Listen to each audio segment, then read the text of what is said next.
Capcom focusing on reviving other franchises after Okami 2 and new Unimusha reveals. Time to bring the Blue Bomber out of retirement?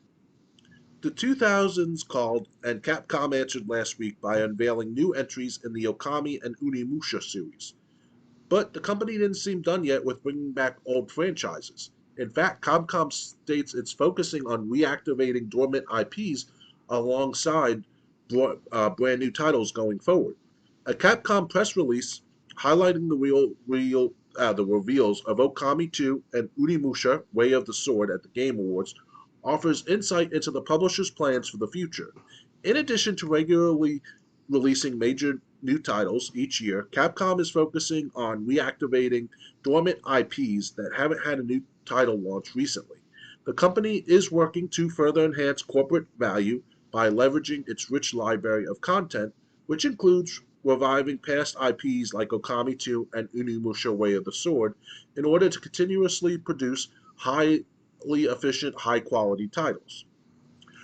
Okami 2, referred to as Okami Sequel Project by Capcom, will see the return of the original's director with Hideki Kamiya. Okami originally was launched for PS2 in 2006, and the series did get a follow-up in 2010, 2011 for North America, with Okami then for Nintendo DS. There is no release window for the Okami Sequel Project. Meanwhile, Unimusha: Way of the Sword is set to arrive in 2026 on PC, PS5, and Xbox Series. It's the first new entry in the mainline series since 2006 Unimusha: Dawn of Dreams for PS2. It's not necessarily new for Capcom to note that it's looking into old franchises to revisit.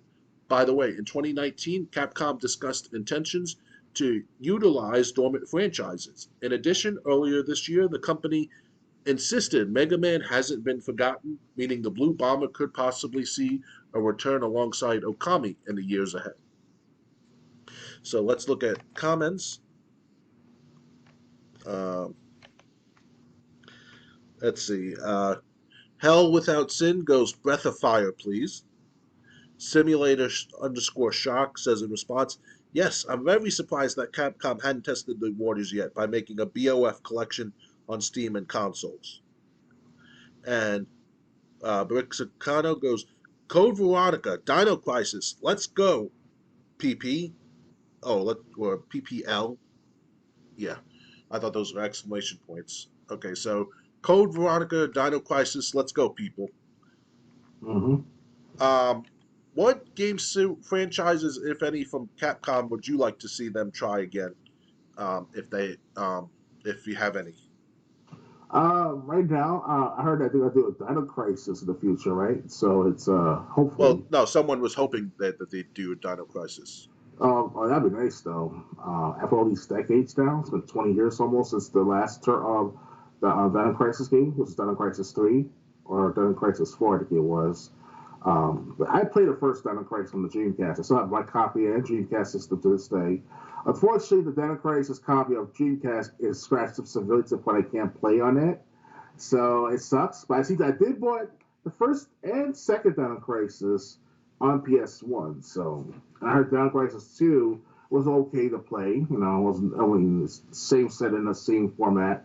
Go up against the T-Rex and all that was pretty cool. In Dino Crisis 1 especially.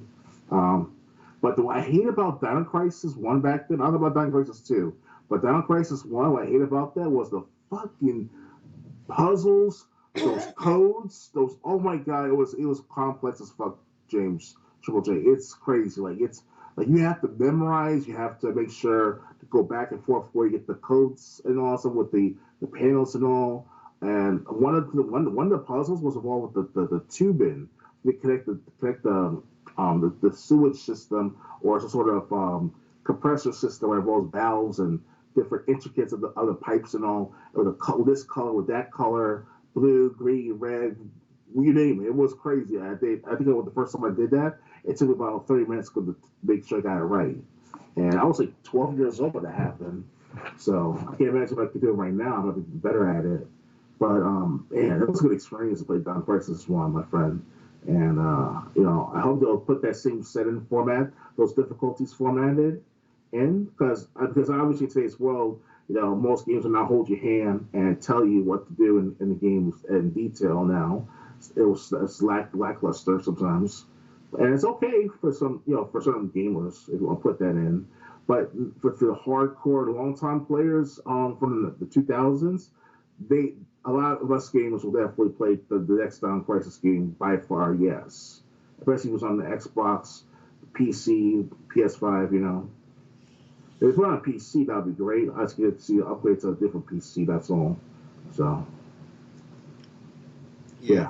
yeah. Um, I'm looking over the list of games that or IPs that Capcom owns. So what I would like to see, and I'm probably in the minority on this, I would love to see them bring back Final Fight um, Ooh. in some way. I'd also would love to see them do Resident Evil, maybe Code Veronica 2. You know, if they, I don't know how Code Veronica's story ends. I've tried to beat it. I have just haven't been able to. Um, If you play the X version, it was way better ending. okay, but So I'm just saying, there's got to be a way that the story could continue. You know, it's the cubes. You forgot the cube. You got to bring the cube from the first disc of the Dreamcast version onto the disc two. That's what you've got to bring, my friend, from the cube from Ashford's base in that prison basement, whatever it's called. That's what you've got to do because you have okay, to have the well, cube in it's order to just complete it's this. just I've died before getting to Oh, okay. I'm sorry. Then. All right. Excuse me. that. It's not that I don't know what to do. Uh, it's just, uh, it's just I haven't gotten far enough in the times I have played it. But I'm Uh, always willing to give it another chance on my Xbox One. Um, Yeah, it should be easier for you right now to play because we've gotten older, we memorize shit, and if you get done within like not even like 5 minutes of the countdown at the when you go up against that first boss, not first boss, but the fucking tall ass motherfucking boss, you'll be fine.